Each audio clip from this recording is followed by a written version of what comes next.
Good morning, and welcome to the Children's Place second quarter 2022 earnings conference call. On the call today are Jane Elfers, President and Chief Executive Officer, Rob Helm, Chief Financial Officer, and Josh Truppo, Vice President, Financial Planning and Analysis. At this time, all participants are in a listen-only mode.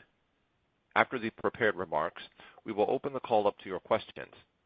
We ask that each of you limit yourself to one question so that everyone will have an opportunity. As a reminder, this conference is being recorded. The Children's Place issued its second quarter 2022 earnings press release earlier this morning. A copy of the release and presentation materials for today's call have been posted to the Investor Relations section of the company's website. Before we begin, I would like to remind participants that any forward-looking statements made today are subject to the safe harbor statements found in this morning's press release, as well as in the company's SEC filings, including the Risk Factors section of the company's annual report on Form 10-K for its most recent fiscal year. These forward-looking statements involve risk and uncertainties that could cause actual results to differ materially. The company undertakes no obligation to publicly release any revisions to these forward-looking statements to reflect events or circumstances after the date hereof.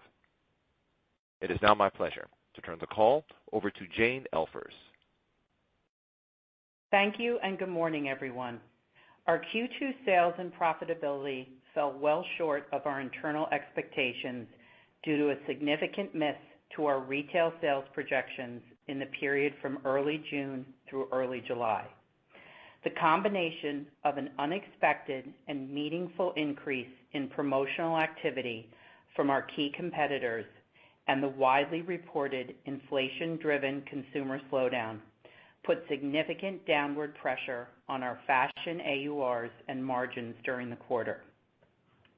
AUR ended the quarter flat versus our projection of up mid-single digits. Our fashion AUR was down negative mid-single digits, a significant miss from our internal projections, while our basics AUR was up positive low teens as planned. In addition, a $6 million unplanned expense late in the quarter further pressured our margins. This expense was required to address unplanned inbound supply chain disruptions. We had to address a significant imbalance in our channel inventories caused by this disruption, the majority of which stemmed from the rapid backup of our East Coast ports as other retailers scrambled to move their shipments from the West Coast. Rob will cover these two issues in more detail during his prepared remarks. Moving on to digital. Digital represented 47% of our retail sales in Q2 versus 45% in 2021 and 30% in 2019. U.S. e-commerce traffic held up well during the quarter at positive 7% versus last year. As planned, Canada e-commerce traffic was down due to the lapping of the temporary store closures last year. We continue to deliver industry-leading digital results supported by the combination of our structural reset since the pandemic, our increased marketing investments, and our focus on optimizing our channel results. Digital is our highest operating margin channel, and based on the strength of our digital business and our increased investments in this channel, digital is projected to represent 50% of our 2022 retail sales. Looking ahead, we are projecting digital to represent approximately 60% of our total retail sales by the end of full year 24 versus 33% of retail sales in 2019, almost doubling our digital penetration in only 5 years. And when you factor in our growth expectations for Amazon, our projected digital penetration grows beyond 60% of total consolidated revenue by the end of full year 24. With respect to digital marketing, we are focused on investing in top-of-funnel brand awareness. We are realizing positive early results with a 4% increase across the customer base in acquisition, retention, and reactivation for the second quarter. Acquisition was particularly strong, with digital acquisition up positive 13% and store acquisition up positive 1%, despite the lower store base versus last year. 76% of our transactions occurred on a mobile device during Q2. Our mobile app continues to drive strong customer engagement, especially among our loyalty members, who represent 95% of our mobile app transactions. Our mobile app customer spend frequency is 10% higher than non-app customers, and basket sizes of customers transacting on our app is 15% higher than our non-app customers. Our current back-to-school campaign is focused on fostering children's education and making important resources accessible. We partnered with actor, author, and philanthropist Kevin Hart for our back-to-school campaign. Since our launch on July 26th, we have garnered over 33 billion impressions across almost 500 print, broadcast, and digital outlets. This campaign is packed with rich photo and video content that is being syndicated and amplified across both earned and paid digital media. In addition, early results showed robust engagement with over 9.8 million completed video views and strong clicks to site. We continue to see strength in partnering with celebrities and influencers, both micro and macro, to drive brand awareness and consideration across key product categories. With respect to Q3, we have already seen positive search trend increases for our holiday and special moments assortments. Results quarter to date show a 92% increase over last year in site searches across our Halloween and holiday Christmas sleepwear assortments. Our consistently superior merchandise offerings and our ongoing brand campaigns targeted at these special product assortments have established The Children's Place as a market leader in holiday product offerings, further driving brand loyalty and traffic. We believe that our increased and targeted back-to-school marketing efforts are already having a positive impact on our third quarter sales.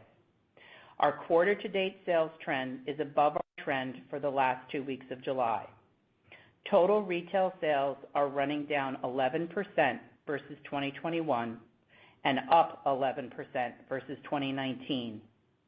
And our AUR is currently running up positive high single digits, higher than our back half AUR outlook now assumes based on the uncertain environment. Our basics business continues to be very strong, and with respect to our fashion assortments, our customers responding to the combination of our significantly increased back-to-school marketing efforts and our curated back-to-school fashion assortments. Digital traffic is up over 5% quarter to date versus last year, and quarter to date digital sales are running down 5% versus last year, higher than we had anticipated considering our record-shattering August last year. As we have shared, August historically represented about 35% of our Q3 retail sales. Last year, August represented just over 40% of our sales, an outsized percentage to the typical third quarter due to the combination of pent-up demand, the return to in-person learning, and the child tax credit stimulus. This year, we're projecting August sales to represent about 38% of the quarter due to the continued growth in our e-commerce business, which generates significantly higher basket sizes. Moving on to Amazon. Our Amazon business was outstanding in the second quarter. Amazon is delivering very strong results from the inventory and marketing investments we have made, and our partnership continues to strengthen. As I mentioned, due to the East Coast port congestion late in the quarter, we had to overspend in our DC to provide Amazon with the necessary inventory to continue to support their outsized trend coming into and out of Prime Day. We had outstanding Prime Day results, and our sales have continued to build every week since Prime Day. We believe that the Amazon customer is a higher income customer, an advantage, as our core TCP customer is feeling significant pressure from the unprecedented inflationary environment. Amazon launched our iconic Gymboree brand on their website in late July.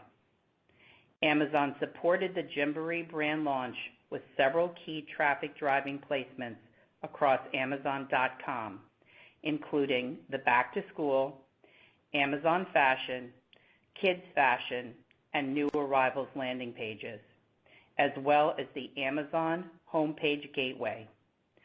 Early results are encouraging, and we look forward to building this exclusive partnership for years to come. Moving on to Gymboree. In addition to launching Gymboree on Amazon in Q2, we are very pleased with the early reads on our Gymboree Back to School product launches. For the second quarter, we experienced an 18% increase in spend per customer versus last year. We also know that the Gymboree customer is a higher income customer than our core TCP customer, which we believe will be an advantage as we continue to scale this brand. We introduced Gymboree uniform product for the first time in Q2, which drove significant revenue, site search volume, strong social sentiment, and ad click engagements that continue to grow each week. The Gymboree customer let us know last year that she wanted holiday product earlier in the season, so we launched our first holiday collection on July 28th. Since launch, this holiday collection drove a 3 times increase in search terms year over year, and it was the top visited collection on our homepage.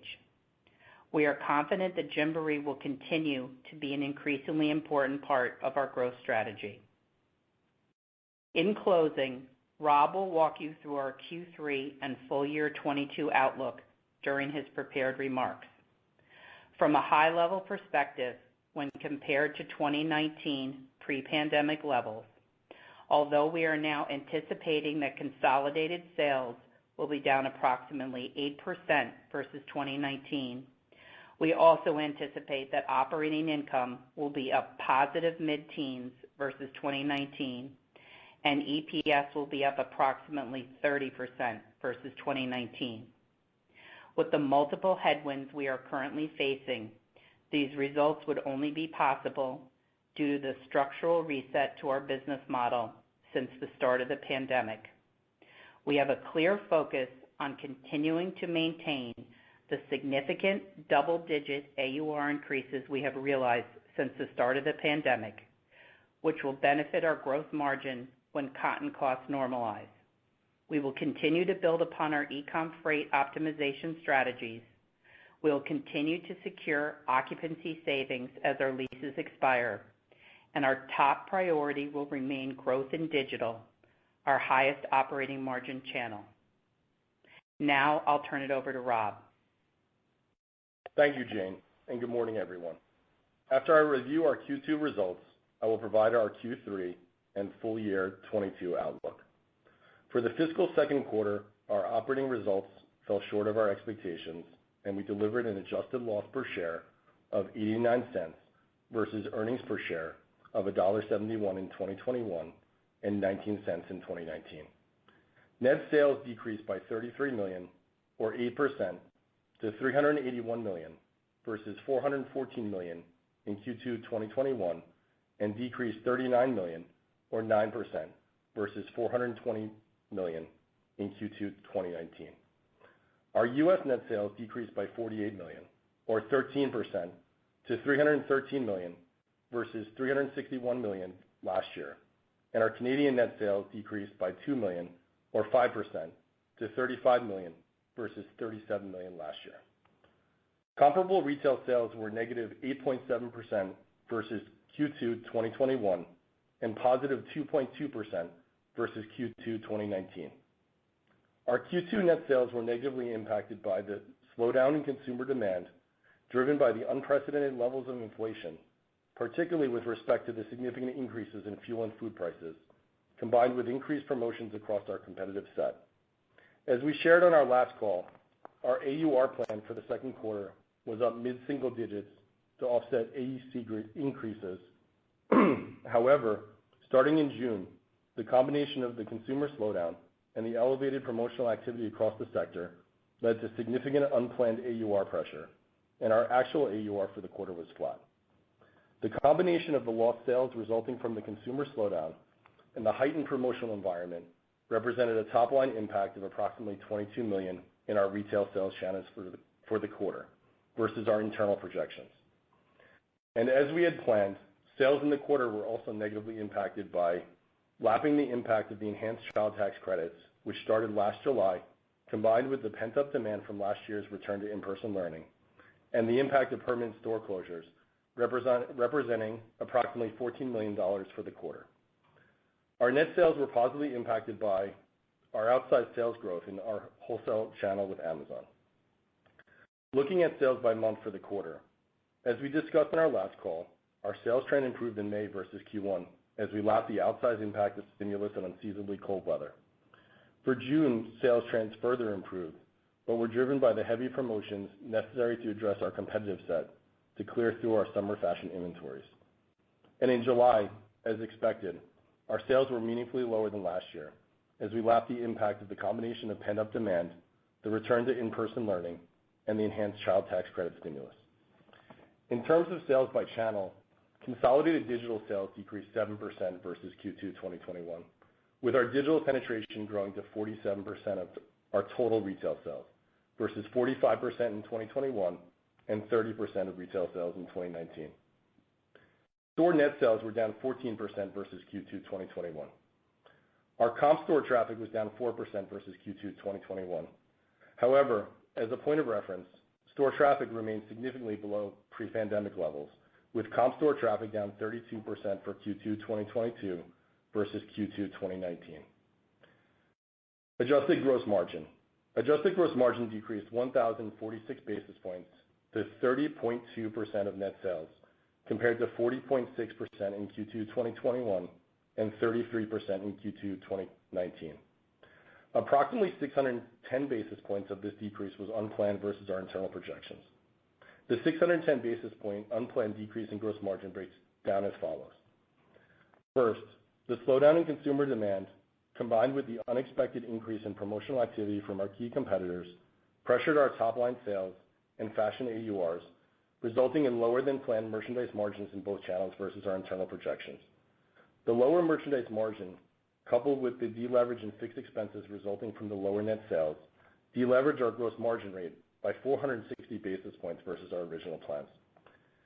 Second, we experienced significant unplanned inbound supply chain delays, most notably from the rapid buildup in congestion at the East Coast ports, as well as the impact of further vendor delays. These supply chain disruptions forced us to have to rebalance our basics inventory, primarily uniform and denim, across our channels. We had to shift large amounts of basics inventory between our channels within our DC and our domestic supply chain to support our strong Amazon and digital businesses and to properly position us to deliver the significant level of basics revenue planned for Q3. These inbound delays resulted in an additional $6 million in incremental costs in our DC and domestic supply chain, which further impacted our gross margin by an additional 150 basis points versus our plans.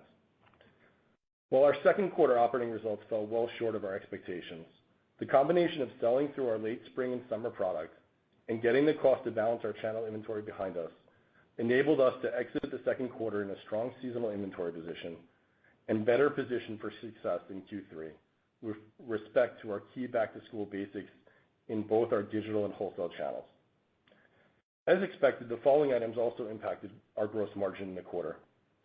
The sales mix shift to wholesale, which operates at a lower gross margin. We had planned for outsized growth with Amazon in Q2, but we significantly overachieved our internal Amazon sales plans for the quarter, driven by the strong customer response to our back-to-school basics programs. And as a reminder, while our Amazon business operates at a lower gross margin, it is accretive to our overall consolidated operating margin, delivering operating margins nearly as high as our owned digital channel. the impact of elevated inbound freight transportation costs driven by significantly higher levels of air freight and higher container rates, and lastly, incremental duty resulting from the loss of the Ethiopian AGOA trade benefits. Adjusted SG&A. Adjusted SG&A was $114 million, flat to last year, and versus $115 million in 2019, and deleveraged 223 basis points to 29.8% of net sales, compared to 27.6% of net sales last year. The deleverage was primarily the result of the decline in net sales on our fixed expenses. As planned, marketing spend was higher in the quarter, inclusive of investments in brand marketing. Adjusted depreciation and amortization was $13 million in the quarter versus $14 million last year and $18 million in 2019. Adjusted operating loss. Adjusted operating loss for the quarter was $12 million, a decrease of $52 million versus $40 million of operating income last year, and deleveraged 1,277 basis points to negative 3.1% of net sales, compared to 9.7% of net sales in Q2 2021 and 1.4% of net sales in Q2 2019. Interest expense. Our adjusted interest expense for the quarter was $2.6 million versus $4.7 million last year. The decrease in interest expense was driven by lower interest rates due to our refinancing in Q4 last year and a lower term loan balance outstanding this quarter. Tax rate. Our adjusted tax rate was 18%. Moving on to the balance sheet, our cash and short-term investments ended the quarter at $28 million. We ended the quarter with $284 million outstanding on our revolving credit facility. Inventories ended the quarter up 34% versus last year, and the increase breaks down as follows. 42% of the increase was due to higher AUCs driven by higher input costs.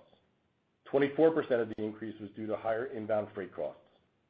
18% of the increase resulted from the elevated transit times, including the impact of the worsening port disruption on the East Coast. And the remaining 16% of the increase was driven by our investments in inventory to support our strategic growth initiatives, with unit growth in place to support Amazon, Gymboree, and Sugar & Jade. Despite the slowdown in consumer demand, we were able to exit the quarter in a strong seasonal inventory position, with spring and summer inventory units down 45% versus last year, better positioning us for the back half of the year.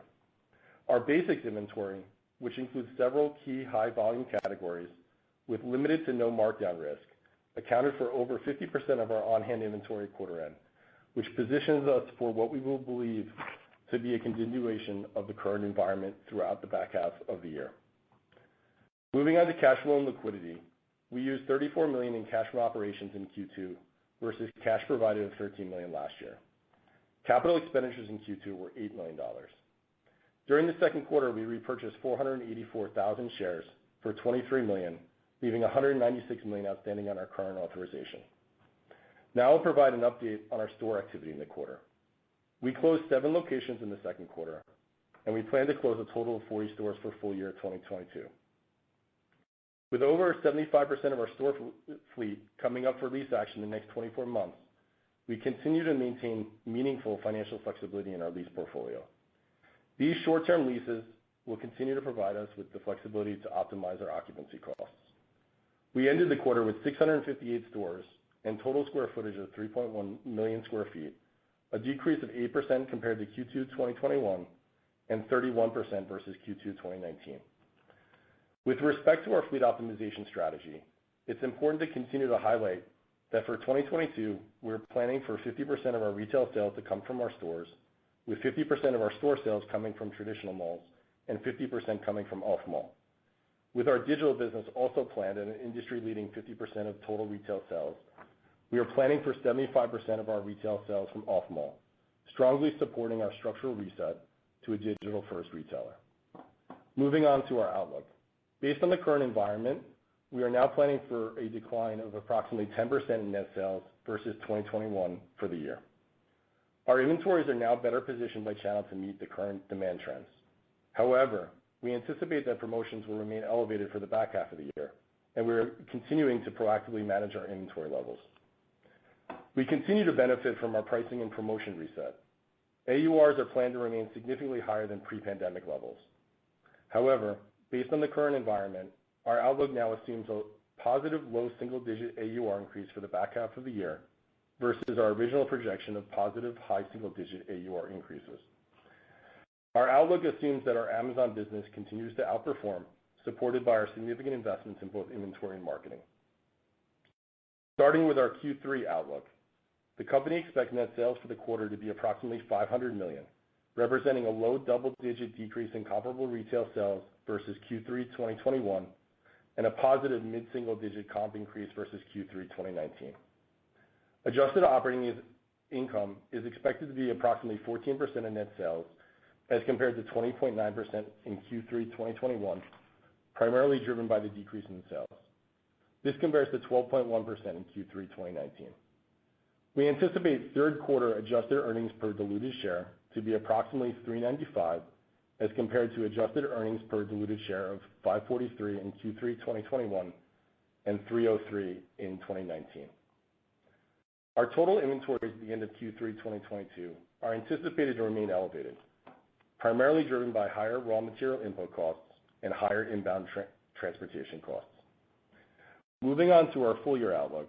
For fiscal 2022, the company expects net sales to be approximately $1.725 billion, reflecting a low double-digit decrease in comparable retail sales versus fiscal 2021 and a positive mid-single-digit comp increase versus full year 2019. We project that e-commerce penetration will increase to 50% of total retail sales for full year 2022 versus 46% in full year 2021 and 33% in full year 2019. Adjusted operating income is expected to be approximately 7.5% of net sales as compared to 15.1% in 2021 and 6% in 2019. We anticipate fiscal 2022 adjusted earnings per diluted share to be approximately $7 as compared to adjusted earnings per diluted share of $13.40 in 2021 and $5.36 in 2019. Our inventories at the end of Q4 2022 are anticipated to moderate from current levels. We are planning for a full year tax rate in the range of 23% to 24%. Our outlook for the balance of the year assumes lower occupancy costs versus last year due to the impact of our permanent store closures, as well as the benefit of favorable lease negotiations and lower variable occupancy expense resulting from the lower planned sales. Although there has been some moderation of inbound container and transportation costs, our full year outlook does not contemplate significant improvement from current levels. However, we are planning for significantly lower air freight costs in the back half of the year versus the first half of the year. We anticipate that the full year 2022 SG&A will be slightly lower than full year 2021, with SG&A planned to be approximately $450 million for the year. Due to the combination of the actions we are taking in response to the current environment, the benefits from our fleet optimization program, and lower incentive compensation expense. We are planning significant marketing investments for the back half of the year, which we believe will continue to support our TCP sales and acquisition goals, as well as support the continued momentum in our Gymboree and Amazon businesses. We're planning for lower interest expense in the back half of the year, resulting from the favorable interest rates we secured as part of the refinancing or revolving credit facility and term loan in the fourth quarter for 2021. In line with historic norms, we expect to generate significant operating cash flow in the back half of the year, providing us with the ability to continue to return capital to our shareholders and reinvest in our business. Lastly, we are planning for capital expenditures of approximately $45 million for fiscal year 2022, with $26 million remaining for the balance of the year, the majority being allocated to support digital and supply chain fulfillment initiatives. Thank you. Now we will open the call to your questions. At this time, if you would like to ask a question, please press star one now on your telephone keypad. To withdraw yourself from the queue, you may press star two. Once again, that is star one on your telephone keypad. One moment while we queue. We'll take our first question from Jay Sole of UBS. Great. Thank you so much. Jane, I want to ask you about just AUR in sort of the context of this quarter, second quarter was sort of an unusual quarter. As you think about the AUR gains that you've been able to maintain, how would you think about just at a high level? I know you're not giving guidance for fiscal 23, but how do you think about, what the gross margin should look like in a normalized environment once some of the supply chain stuff and maybe some of the unusual promotions from some of these competitors sort of, it gets back to regular levels? Yeah, I'm going to take the first part of that, and then I'll turn it over to Rob. Just from the AUR question on Q2, we covered it in the script, but I think it's worth diving a little bit deeper into it. We had the industry-wide slowdown in June, particularly in soft lines and discretionary product, which we've all read about. But what we had and what surprised us was the unexpected and meaningful ramp up in the promotional activity from our two main competitors, which really started in early June and really ramped up in mid-June through the end of the quarter. I think from our chair, it's frustrating. We all experienced firsthand the benefits of tightly controlled inventories in 2021. And, to see a reversion back to bloated and mismatched inventories in the sector less than a year later is, it's tough to watch. On top of that, what I think made it even more frustrating for us in Q2 was that it wasn't kid-specific issues that our competitors had. It appeared to be, a hard goods issue with one of them, and yet another adult apparel misstep for the other. But in the end, it really didn't matter since they're two very large retailers with a wide reach and our two biggest competitors. And so when they have a fire sale in one area to this degree, it's going to draw mom in, and while she's there, she's clearly going to shop for her kids. So when you have promotional events as large as these running, it left us with no choice but to compete on price. And then when you look at what happens in our Q2 offerings, and our product offerings, Q2 has historically been our lowest, quarter of EPS and operating margin. And the fact that our summer fashion product is really commodity product, much more so than any other quarter, because there's no differentiated or there's really no holiday product in Q2 like there is in Q1, Q3, and Q4. So the vast majority of our fashion product in the second quarter is made up of commodity categories of shorts, mix and match, and graphic tees, which we always say, which is, the lion's share of what we carry and what we sell in Q2 up until we get to the second week in July where we really convert to back to school. So when you have competitors offering these commodity categories at, fire sale prices and your AUCs are, at decade highs, it really doesn't leave any room. So our total AUR for the quarter, as we had said, was planned up mid-singles, and the breakout was fashion was planned up low singles, the lowest of the year with our fashion plan because it is commodity product, and basics AUR was planned up low teens. And we hit our AUR plan in basics, and we missed fashion, by a wide margin. And when you put the AUR miss against the retail sales, our internal projections, you get the, almost 500 basis points of margin miss that Rob, mentioned for the quarter. As you look forward to Q3 and Q4, we feel like we've de-risked those two quarters by lowering our AUR projections for the back half. So we've taken what were our previous AUR projections, which were up high singles, to up low singles. And what we've done is we've kept our basics AUR plan intact because we're delivering against that and continue to deliver against it and have delivered against it all year. It's kind of marked down immune product, if you will, that has, zero liability, if you will. And what we've done is we've taken our fashion AURs for Q3 and Q4 down significantly from where they were. And so, as I mentioned, as we look forward, into the balance of this year from a margin point of view and certainly into 23, we're only 3 weeks into the quarter, but our AUR is holding up much better at high single digits, both basics and, fashion AUR are holding up well. And what we attribute that to is, certainly the marketing efforts that we spoke about on the call, but also the fashion assortments in Q3 are very different than the fashion assortments in Q2, which are really commodity-based. So I think that the customer is clearly responding to some of the, differentiated fashion product that we brought in and some of the early holiday product that we brought in with respect to like Halloween and Christmas.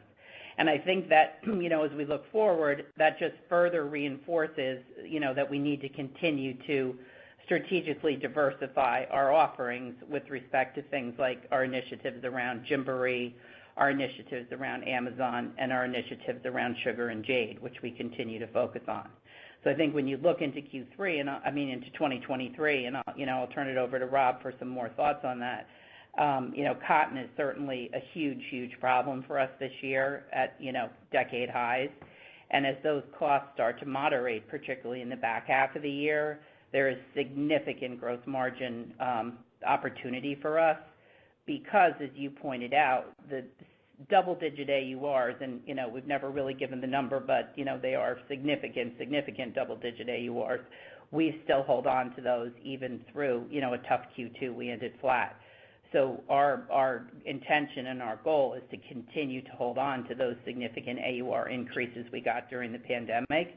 And when the cotton prices normalize, that, as I said, that is a huge lift behind gross margin that's coming for us, which we anticipate we'll start to see in the back half of 23. Jane's exactly right on the gross margin. There's really 4 components. First, the cotton costs. Those impacted our AUCs by high single digits. Right now we're in the middle of our summer buy, so we'd expect some moderation in the back half of the year and benefit as those cotton costs come down. The second component is inbound transportation costs.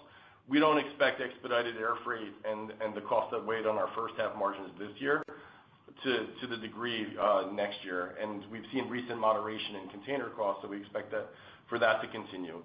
The third component is occupancy costs. We've done really well on that over the last couple of years, and we still maintain a significant amount of financial flexibility with 75% of our leases coming up in the next 24 months. And with soft traffic, we think that positions us well for future negotiation savings.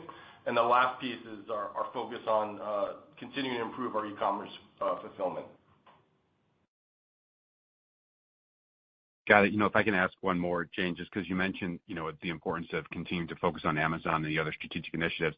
It sounds like that Amazon business continues to evolve and improve. Can you just give us maybe, dive in a little bit more and elaborate on what you saw in Amazon in the quarter and what's given you confidence about that business as you move into the back half of the year and next year? Yeah, we had pretty significant increases in Amazon in 2021, and we came into 2022 with a very aggressive plan, and we're beating it every quarter. So we've increased again our plan in Amazon in the back half. We have really made a lot of strides with them as far as the partnership is concerned, and they're working very closely, together with us to try to fill a lot of the white space voids they have on their site. They really have a very fragmented big kids business, and I think they clearly now see the opportunity now that they're in a much different inventory position than they've been in, that Children's Place is, a key partner in order to help them fill that white space. And so we had like I said, we had an outstanding Prime Day. We're up about 300% versus last year. But I think more importantly, our business has continued to build every week since. So we just keep doing more and more sales with them and, beating our projections for them and beating their own internal projections. So we worked really hard in the second quarter. We had to overspend, but we worked hard to mitigate some of the, supply chain issues we saw in our East Coast ports to be able to get them the inventory to fill them back into Prime Day, and also to be able to do the significant business we see in basics for, August and September. But going forward, they continue to get into new categories all the time. We really started out with a basics business. We've now gotten into a fashion business. They had a really strong business last year in holiday sleepwear and the Christmas and Halloween sleep. They have much stronger positions in that this year. They never had outerwear before. They have that coming in this year. Footwear is another thing that we're just scratching the surface with them on, but what they've been able to have, and it's really basically in uniform, has been very successful. So we keep strategically adding fashion categories on top of the, big base of the basics business we have. So, we anticipate that will, continue to build and grow as we get into 23 and beyond. So really exciting partnership. And then as we talked about, we launched on Gymboree just very recently and, excited to be partners exclusively with them as well. We'll take our next question from Dana Telsey of Telsey Advisory Group. Your line is open. Good morning, everyone. Jane, as you think about back to school to holiday, any learnings from the macro pressures on the consumer from back to school of how you're preparing for holiday, whether it's timing, whether it's promotions, any of it? And then just on the storefront versus online, what did you see as you went through the quarter in terms of traffic? Did it change at all versus online? And when you talk about other initiatives, how is Sugar and Jade progressing relative to your plan? Thank you.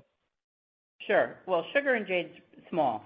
And so, the plan is very small, as we have said.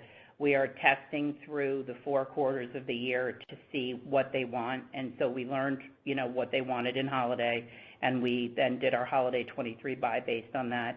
We learned a lot in spring and summer about the commodities that they want. It's not really about outfitting with sugar and jade. It's really about the commodity categories, and saw some, significant learnings from spring and summer that we're able to go back into for next spring and summer.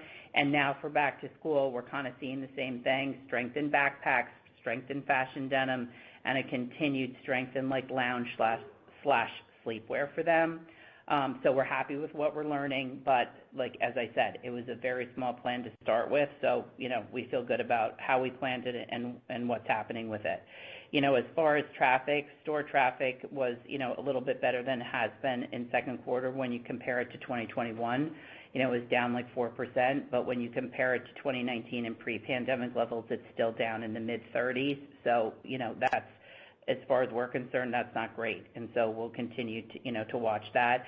We are very pleased in a very tough quarter. We were very disappointed with our results in Q2, but we were pleased with where e-com traffic held up at up 7%. And so we thought that was pretty good, particularly with the amount of e-com penetration in those last 2 weeks of July. And as we mentioned on the call, e-com traffic in Q3 is up 5%, which surprises me, quite frankly, based on the historically record-shattering, if you will, August that we had last year. So, digital, continues obviously as our focus. Your question about the difference between back to school and holiday, we are delivering Christmas, I'll just call it Christmas for ease of this conversation, earlier than we did last year. We had some supply chain problems in TCP, and we didn't launch a lot of our Christmas product until the end of September and the beginning of October, which was late for us. This year we're planning on launching it, the lion's share of it on, I think, 8/25 or 8/28. So we're looking to, accelerate that business. As I mentioned on the call, we already launched a Gymboree Holiday Christmas collection, which was our number 1 traffic site visited on the site. I think the work that we've done behind emotional product and what we saw in Q1, our strongest business in Q1 was by far Easter. People were dressing up again. And then even if you take it through Q2, even though it's a tiny part of our business, things like woven tops in boys and like key item dresses in girls continue to be stronger, while the customer was kind of shunning, if you will, the knit categories. I think the consumer has stocked up on so many knits over the pandemic, be it sleepwear or, T-shirts or mix and match knits and things like that, which is, necessitated us clearing them in Q2. Where you really see her, buying again is in those dress-up categories. And so I think are really well positioned currently right now, which is, I think, why we're seeing the bounce back in AUR and that emotional product, be it pumpkin picking or harvest or apple picking. And then all the way through Q4, we have, like I said, an earlier launch on holiday. We have more receipts behind dress-up than we did last year because we anticipated when we saw what happened in Easter, the continuation would happen for Christmas. And then we also have, I think, the opportunity in Q4 where we were kind of shut down, if you will, December week 5 through the end of January in stores from Omicron. I think that's probably, part of the reason why we are anticipating our Q3 trend will improve. Our Q4 trend will improve over our Q3 trend. So we're definitely in a woven cycle. We're definitely in a dress-up cycle, and I think our inventories are positioned, for that in Q4. Thank you. Thank you.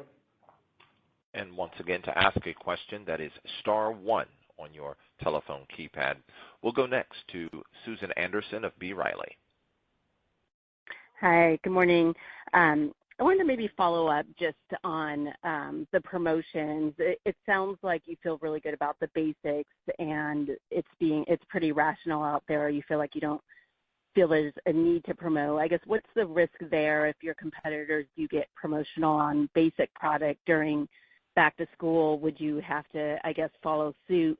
And then also I'm curious, it sounds like you feel like kids inventory at those competitors is still, pretty good. It's the other categories that may be driving the traffic to the store and purchasing there. So I guess, I'm curious how you feel about just the competitor inventory and if that's, risk to having to promote more in the quarter. And then lastly, just on supply chain, it sounds like the issues what's the risk of that coming back in third quarter? And then if you could talk about freight and shipping costs in third quarter year-over-year expectations. Thanks. Sure. As far as the basics and the competitors, I think when you look at us versus our two main competitors, I think we're well in line on our basics. It's clearly a strength of ours, has been for years, and when you look at where we're priced versus them, we're very much in the pocket of being competitive, and in some cases, we're lower than them. So I feel confident that we're going to continue to be okay in the basics AUR as we kind of have been all year. And if we could stay okay in what was, a very irrational environment in Q2, and we've seen what we've seen through almost 3 weeks in August, which is, really where the bulk of our back-to-school business happens from 7/15 to 8/15, I think we'll continue to be able to keep that AUR where we need it. If you look at Q3, we originally had our AUR planned up about 9%. Basics continues to be low teens, and fashion was mid-singles. We've kept the Q3 AUR plan in basics in the low teens, and we've taken the fashion AUR down from up mid-singles to down mid-singles for a total AUR plan of 2. And so we think that we have appropriately de-risked the fashion from the promotions of the competitors. Yes, as I said, that I don't think that the kids' inventory in our competitors is in a state where it needs to be promoted. I think that, just from what we see, and obviously, we don't have complete visibility into our competitors' inventories, but from what we see in stores and what we see online, that doesn't seem to be where their issues are stemming from. And certainly when you listen to them, speak about the issues they have, they don't talk about kids. They talk about, one of them talks about hard goods and the other talks about, women's apparel. So I think that what happened in Q2 is the entire box got competitive for them, and so they, over-promoted in kids as well to drive, as you said, to drive that traffic in and, bring mom in and have her buy while she was there. So we saw a lot of prices like $2 and $3 tanks and things like that on that commodity pricing. And so I think by taking the AUR down in fashion from up mid-singles to down mid-singles is, to your question, de-risking it, from an AUR perspective. What we saw on supply chain issues in Q2, which was specific to us, which was unplanned, is that we have used, I would tell you very strategically, the East Coast ports for almost exclusively for the better part of a decade. And it's served us very well over the years, with all the problems that we've heard, seen, and read about in the West Coast, particularly during the pandemic when they were backed up for literally months, on end. As you, may remember, we had probably less disruption than most in our supply chain in 2021, and, our merchandise flowed better as we, as I mentioned, strategically have used the East Coast ports. Again, unfortunately for us, we got caught up with the competitors who scrambled to move their receipts from the West Coast ports and to the less crowded East Coast ports, and then that caused an unprecedented backup. And I'm particularly talking about Savannah, which is our, most important part, and that stranded a lot of our large July basic deliveries. So we had those stranded for over 4 weeks, and some of them haven't even arrived yet. So that's what caused us to have to spend a lot more than we had planned to in our DCs to rebalance the inventory we did have. So we had to take a lot of inventory and move it around to channels like Amazon and digital to support the trend. And we also had additional DC costs of freight and labor, moving, more e-com shipments at a lower AUR, which put, pressure on the basket sizes, which all goes back to, the over-promoting. So I think when you think about why aren't you going to have those supply chain costs reoccur in Q3 or Q4, clearly our merchandise is going to come in. We don't know everything about the port, but we certainly, our logistics team talks to them every single day.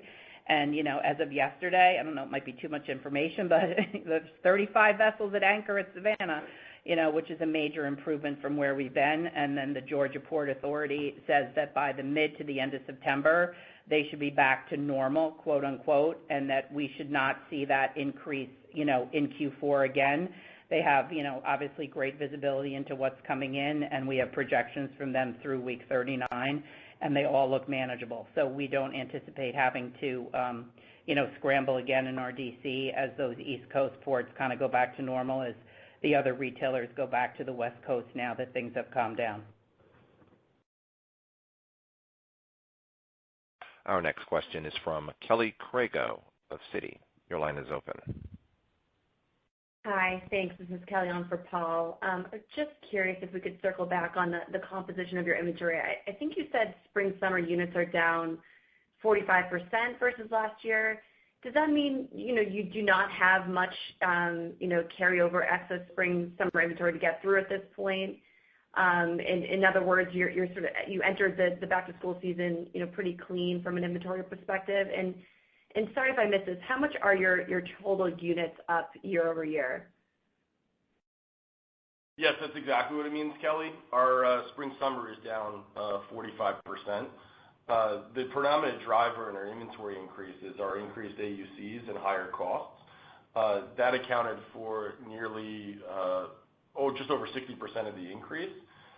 From a unit inventory perspective, we have a tiny amount of growth, and that's really relative to our strategic growth initiatives, Amazon, Gymboree, and Sugar & Jade.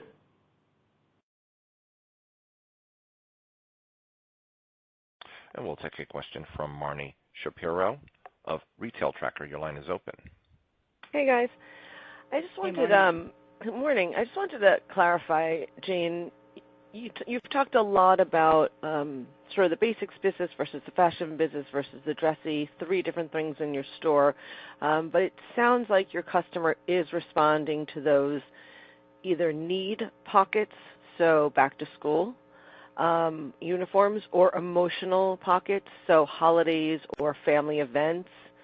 Could you just talk about her resistance or penchant to come in or be online and buy those items versus the other? And I guess what falls in that other pocket? Because you then clarify the difference between wovens and knits. So it doesn't sound like it's across the board on the fashion. It sounds like she's being very specific and mindful in what she's shopping for, if I could put it that way. Yes, I would 100% agree that she is being very specific and mindful. From a basics point of view, 100% agreement. She's still stocking up on those. She needs them for back to school.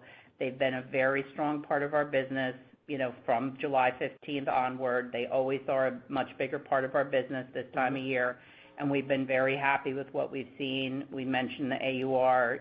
We feel very good about where we're planned, where we're actually coming in, and, the AUR associated with that. When you go uniform, obviously would be included in that, uniform, denim, backpacks, those type of things. When you look at the emotional product and, you go online and you see things like apple picking and harvest and, the plaids that we bring in and the family looks and all those things, she's clearly responding to those as well, which is why I think that the fashion AUR is holding up a lot better in Q3 than it did in Q2. And then you get to the resistance categories. And so what I would call the resistance categories, and this has been year to date, we'll have to see what happens in the back half, would be the knit categories. And so, the T-shirts, the mix and match, those types of things, sleepwear, have all been, subpar performers in the first half of the year because when you saw how they outperformed in 2021, I think that there would naturally be a pullback. And so you think about, as you move into Q3 and Q4, for us, what are those categories? And the things that come to mind right away for me is the long sleeve knits and active bottoms, which are 2 big categories for us in Q3 and Q4. And so those are the types of things that we have to watch carefully, and we have to watch, to make sure that we're not over promising ourselves on AUR, because those are categories that we have to wait and see if mom is going to start to buy those again, or if she's going to still think that she's got enough knits to last her and she's going to continue to go for woven tops and into woven bottoms. I think the other thing that is going to have to happen before those specific knit categories that I'm talking about get back on track again is definitely a weather change. I do not anticipate that mom is going to start stocking up on any type of knit category until she needs to. And so I think when we see the weather change, which we'll hopefully see in mid to late September, we'll really have a much better idea of how knits in general as a category is going to perform, through Q4 in the back half of the year. Thank you for joining us today. If you have further questions, please call Investor Relations at area code 201-558-2400, extension 14500. You may now disconnect your lines and have a wonderful day.